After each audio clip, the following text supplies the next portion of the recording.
What is up, guys? In today's video, I'm going to be talking about a recent announcement Fortnite made, and that is that Shockwaves will be returning in the next update, which will likely be Tuesday the 20th. As always, if you guys do enjoy this video, remember to give it a like, subscribe if you like to see more, and comment down below what you think of Shockwave grenades returning to the game.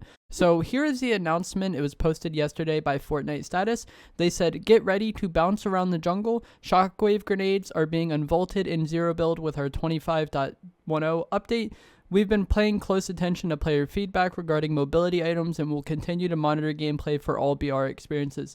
So this is huge. One of the biggest criticism a lot of zero build players have had this season has been the lack of mobility during fights. I know people in the comments are going to be like, oh my god, there's cars or dinosaurs or whatever. But as far as positioning and repositioning or taking height or getting up certain areas in a fight, there really wasn't anything for you aside from maybe the soaring sprints augment, and these Shockwave grenades will address that. And I don't know how Epic does, their decision making, but it seems like more people disliked the lack of mobility than liked it. And I think Shockwave grenades will be a nice balance, because you could definitely argue, I'm someone who likes the mobility. I think it makes the game more fun, and I think being able to reset fights and not have fights just kind of be determined by who starts the fight better, having like some counterplay involved, I think that makes the game more skillful. But you could definitely argue that Chapter 4 Season 1 and Chapter 4 Season 2 had too much mobility with like the Shockwave bow and hammer in Season 1, and then the katana in Season 2, along with like the ODM gear and web shooters. I think you definitely could argue those seasons maybe had too much mobility, even though I personally enjoyed it. Whereas Shockwave grenades are going to be kind of like a nice middle ground. We kind of went from having too much mobility to the start of the season not having any mobility at all. And that pacing shift is what kind of turned a lot of players off to this season and made it just not as fun. So I think having Shockwave grenades will be a nice middle ground where there will be some mobility. We'll be able to get up certain areas when necessary. We'll be able to push somebody after getting opening tags on them. We'll be able to reposition after like a fight, potentially like save ourselves from getting third-partied, all of that stuff. But it won't be so spammable that you can just fly around the map as fast as possible and that you can use it without any kind of concern. Because with the hammer and the katana, they recharged.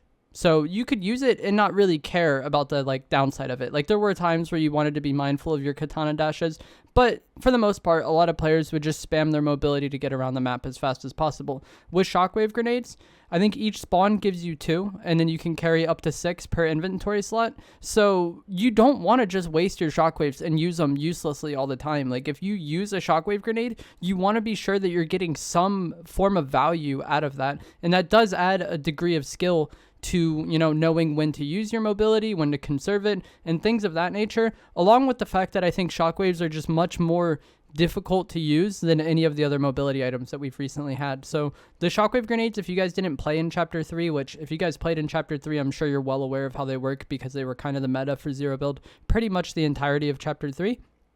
But they're basically a grenade that propels you away from it, kind of, and it does carry your momentum forward. So if you're walking in a direction and then you throw a shockwave grenade behind you as you're walking, you're going to go in the direction you're going. If you jump after the shockwave goes, or like before the shockwave goes off after throwing it, then that will like change your trajectory. There's a lot of depth there in terms of how you play around the shockwave grenades and how you use it. Whereas the hammer kind of had that to a decent extent as well. And if you use the shockwave bow in Chapter 4 Season 1, it was just a bow that shot shockwaves, but they functioned similarly in terms of like the blast radius and all that. But like with the katana last season, you just kind of looked where you wanted to go and it was super easy. So I feel like the shockwave grenades definitely has more of like a skill gap in terms of how you use it. And then also more of a skill gap in terms of knowing, what situations are worth using a shockwave grenade in when you want to conserve your shockwaves. And you can also use it to move enemies around, which can be very helpful for bush campers. If you know somebody's camping in a bush, you can just shockwave them out of that bush, and then they're probably going to be stuck out in the open if you throw the shockwave grenade in it.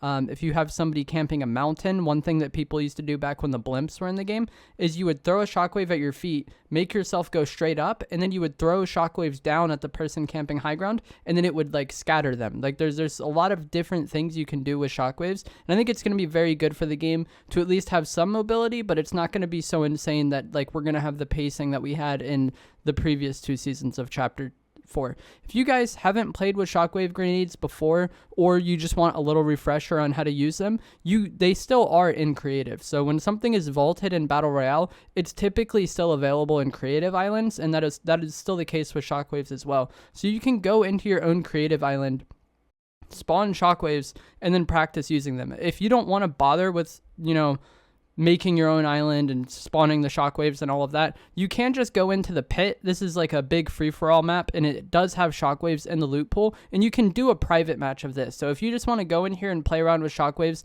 and not worry about what other players are doing, when you're in the lobby, under the game mode, it'll say either public or private match. You just click on that, and if it says private match, you'll be in a game by yourself, and you can just go in there and practice using Shockwaves on your own and kind of learn them and get used to them if you are someone who hasn't played with them in the past. But I'm very, very happy to see this change. I feel like for the most part, with the pacing of this season and kind of the way fights played out, a lot of in-game was just kind of down to who got a favorable zone pull, and a lot of fights were just kind of stalemates. If you're behind cover and your enemy's behind cover and y'all are just kind of trading AR shots, but no one's really getting enough damage to do anything, then nothing really happens. Whereas now you'll be able to push people. If you open with 80 damage on somebody, you'll be able to Shockwave onto that and close that kill.